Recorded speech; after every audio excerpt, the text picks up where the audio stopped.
नृत्य प्रदर्शन के दौरान उत्तराखंड के सुल्तानपुर पट्टी निवासी कुछ युवक भी नृत्य का आनंद ले रहे थे। मोहल्ले के कुछ युवक भी नृत्य के दौरान मौजूद थे। इस दौरान किसी बात को लेकर दोनों पक्षों में बहस शुरू हो गई। मामला इतना बढ़ गया कि दोनों पक्ष एक दूसरे से मारपीट करने लगे। हंगामा देख रामलीला मैदान में बैठे दर्शकों में भगदड़ मच गई।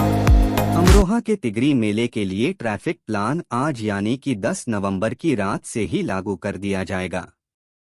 हाईवे पर 10 नवंबर से 16 नवंबर तक भारी वाहनों का प्रवेश पूरी तरह से प्रतिबंधित रहेगा। बता दें कि हल्के वाहनों के लिए भी रास्ते बदल दिए गए हैं।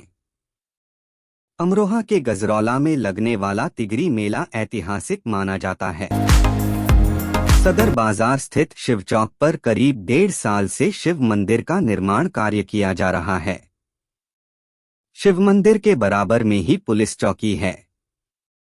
मंदिर समिति ने वहीं पर दानपात्र रखा हुआ है, जिसमें व्यापारियों सहित अन्य श्रद्धालु अपनी इच्छानुसार धनराशि डालते रहते हैं।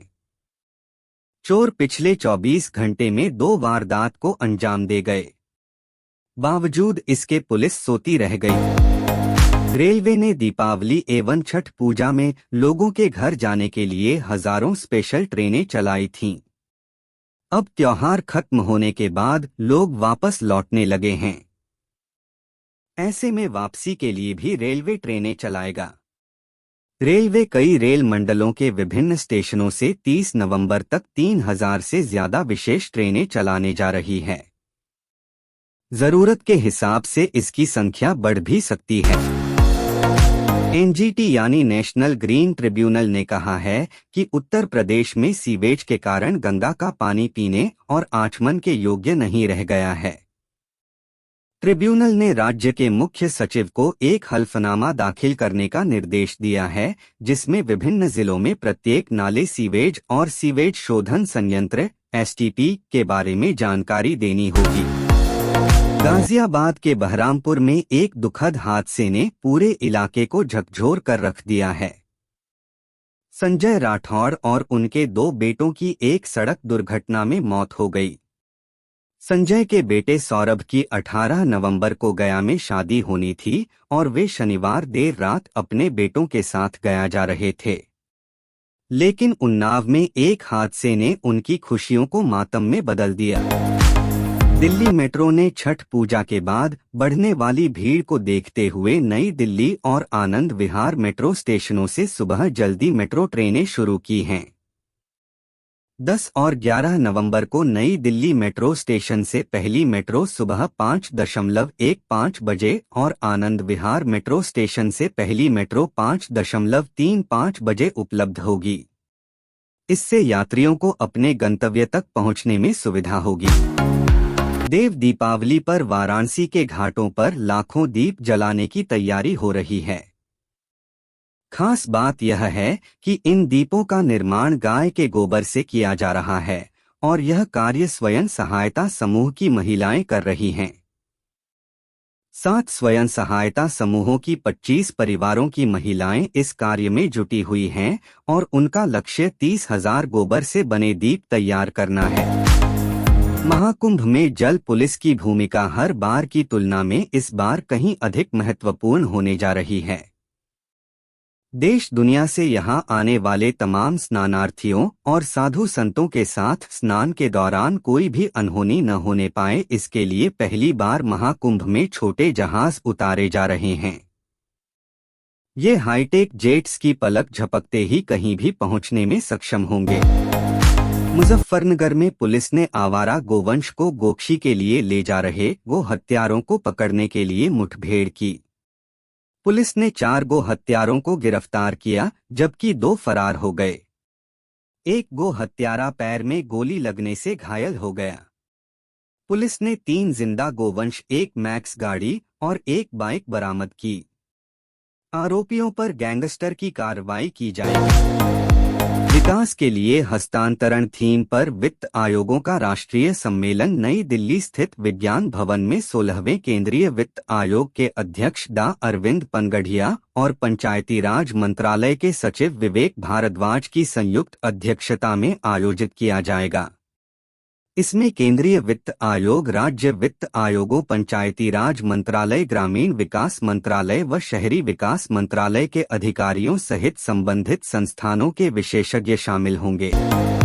कर्नाटका न्यूज। कर्नाटक के पूर्व सीएम और बीजेपी के वरिष्ठ नेता येदियुरप्पा की मुश्किलें बढ़ गई हैं। कोविड-19 महामारी के दौरान उपकरणों एवं दवाओं की खरीद में कथित अनियमितताओं की जांच के बाद मुकदमा चलाने की सिफारिश की गई है। जस्टिस डी कुन्हा ने 31 अगस्त को प्रारंभिक रिपोर्ट सौंपी थी। दूसरी रिपोर्ट 6-7 महीने में सौंपी जा सकती है। पिछले 4 सालों में अभियान के तहत कबाड़ बेचकर कुल 2,364 करोड़ रुपए की आय हुई है। कार्मिक मंत्रालय की ओर से जारी बयान में कहा गया कि पीएम मोदी के दिशानिर्देशों से प्रोत्साहित होकर 2021 से 24 के बीच विशेष अभियान के तहत 2,364 करोड़ रुपए की आय कबाड़ को बेचकर प्राप्त हुई है। इससे अधिकारियों के लिए अधिक ऑफिस स्पेस फ्री हुआ है और दक्षतापूर्ण कार्य करने में मदद मिलेगी। रेलवे ने दीपावली एवं छठ पूजा में लोगों के घर जाने के लिए हजारों स्पेशल ट्रेनें चलाई थीं। अब त्योहार खत्म होने के बाद लोग वापस लौटने लगे हैं। ऐसे में वापसी के लिए भी रेलवे ट्रेनें चलाएगा। रेलवे कई रेल मंडलों के विभिन्न स्टेशनों से 30 नवंबर तक 3,000 से ज्यादा विशेष ट्रेनें चलाने जा रही है। जरूरत के हिसाब से इसकी संख्या बढ़ भी सकती है। Bombay high court news. महिला के ससुराल वालों की गवाही के आधार पर उच्च न्यायालय ने कहा कि आरोपों को आत्महत्या का तत्काल कारण नहीं माना जा सकता, क्योंकि मृतका अपनी जान लेने से लगभग 2 महीने पहले अपने ससुराल गई थी। न्यायाधीश ने 20 साल पहले आरोपी को दोषी ठहराते समय ट्रायल कोर्ट की अनुचित टिप्पणियों की भी आलोचना की। सुधांशु त्रिवेदी। UN speech. पाकिस्तान अंतर्राष्ट्रीय मंचों का गलत इस्तेमाल करने में जुटा है। संयुक्त राष्ट्र शांति सैनिकों के योगदान पर चर्चा के दौरान पाकिस्तान ने कश्मीर का जिक्र किया। इस पर भाजपा सांसद और राष्ट्रीय प्रवक्ता सुधांशु त्रिवेदी ने यूएन में पाकिस्तान को लताड़ लगाई। उन्होंने कहा कि पाकिस्तान प्रतिष्ठित संस्था को एजेंडे से भटकाने का प्रयास कर रहा है। डोनाल्ड ट्रंप अमेरिका के अगले राष्ट्रपति के रूप में जनवरी 2025 शपथ लेंगे। मूडीज रेटिंग्स एजेंसी का कहना है कि ट्रंप का राष्ट्रपति बनना भारत और अन्य आसियान देशों के लिए फायदेमंद हो सकता है। एजेंसी ने इसकी वजह अमेरिका चीन के बीच संभावित निवेश प्रतिबंधों को बताया है, जिसका वादा ट्रंप ने अपनी चुनावी रैलियों में किया है। नीचे पढ़े पूरी report. Telangana 8 car fire. Telangana के संगारेड्डी जिले में रविवार को 8 कारों को ले जा रहे एक कंटेनर लॉरी में आग लग गई और चालक झुलस गया। पुलिस ने बताया कि 3 दमकल गाड़ियों को मौके पर भेजा गया और आग पर काबू पा लिया गया। साथ ही ट्रक चालक 20% जल गया, जिसे अस्पताल ले जाया गया। CJI DY Chandrachud retirement. 10 नवंबर को देश के मौजूदा मुख्य न्यायाधीश डीवाई चंद्रचूड़ सेवानिवृत्त होंगे। 11 नवंबर को न्यायमूर्ति संजीव खन्ना देश के 51वें मुख्य न्यायाधीश का पदभार ग्रहण करेंगे। शुक्रवार को सुप्रीम कोर्ट बार एसोसिएशन ने सीजेआई चंद्रचूड़ के विदाई समारोह का आयोजन किया। इस दौरान न्यायमूर्ति संजीव खन्ना ने एक बेहद भावुक भाषण दिया। उन्होंने सीजेआई की तारीफ भी की। केरल के तिरुवनंतपुरम अंतर्राष्ट्रीय हवाई अड्डे पर शनिवार को अल्पसी अराट्टू जुलूस के आयोजन के कारण एयरपोर्ट से सभी सेवाएं 5 घंटे के लिए बंद कर दी गई थीं। मंदिर से हवाई अड्डे के रास्ते से शंकुमुखम समुद्र तट तक धार्मिक जुलूस का नेतृत्व किया जा रहा था। जुलूस शाम करीब 5 बजे मंदिर से शुरू हुआ और भक्तों के अलावा 5 धारीदार हाथी भी जुलूस का हिस्सा थे। दुनिया के सबसे पॉपुलर यूट्यूबर के बारे में जब भी जिक्र किया जाए तो उसमें अमेरिका के यूट्यूबर जिम्मी डोनाल्डसन यानी मिस्टर बीस्ट का नाम जरूर शामिल है। फिलहाल मिस्टर बीस्ट भारत के दौरे पर मौजूद हैं और उनके साथ तमाम social media influencer India visit करने आए हैं। इस दौरान उनका एक लेटेस्ट वीडियो सामने आया है जिसमें वह ऑटो रिक्शा की सवारी करते दिखे हैं। Singham again box office collection day 10 निर्देशक रोहित शेट्टी और अजय देवगन की फिल्म सिंघम अगेन इन दिनों सिनेमाघरों में शानदार प्रदर्शन करते हुए आगे बढ़ रही है। दूसरे वीकेंड पर एक बार फिर से सिंघम अगेन के कलेक्शन में भारी उछाल देखने को मिला है। आइए जानते हैं कि रिलीज के 10वें दिन इस मूवी ने कितने नोट छाप लिए हैं। भूल Bhulaiyaa 3 collection horror comedy film के तौर पर निर्देशक अनीस बज़्मी की भूल भुलैया 3 इस वक्त देश दुनिया में दर्शकों की पहली पसंद बनी हुई है।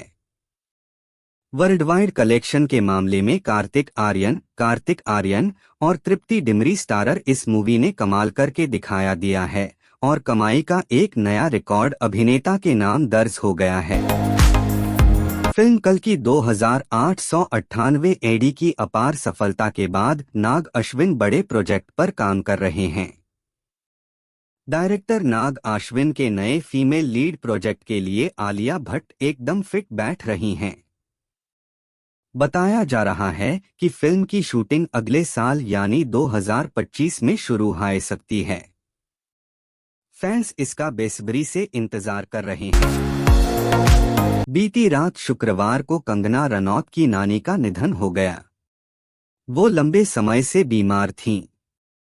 अभी हाल ही में कमरे की सफाई करते समय नानी का ब्रेन स्ट्रोक भी हुआ था। कंगना ने नानी के निधन की खबर सोशल मीडिया पर शेयर की है। दरअसल कंगना अपनी नानी के बेहद करीब थीं। उनसे बेहद प्यार भी करती थीं। जीनत अमान की निजी लाइफ बहुत ही उतार चढ़ाव भरी रही थी। उन्होंने 2 शादी की थी लेकिन दोनों में उन्हें वो मान सम्मान नहीं मिल पाया जिनकी वो हकदार थीं। सिमी ग्रेवाल को दिए एक इंटरव्यू में जीनत अमान ने मजहर खान से शादी के बाद कठिन दौर का खुलासा किया था। ये भी बताया था कि कैसे उन्होंने 12 साल तक इस शादी को झेला। हार्दिक पांड्या विराट कोहली एमएस धोनी दक्षिण अफ्रीका के खिलाफ दूसरे T20 में हार्दिक पांड्या ने अहम पारी खेली। उन्होंने 45 गेंदों का सामना किया और 39 रन बनाए। उनकी इस पारी की बदौलत भारतीय टीम ने 20 ओवर में 6 विकेट खोकर 124 रन बनाए। इसके साथ ही हार्दिक पांड्या के डेथ ओवर्स में 1000 रन पूरे हो गए हैं।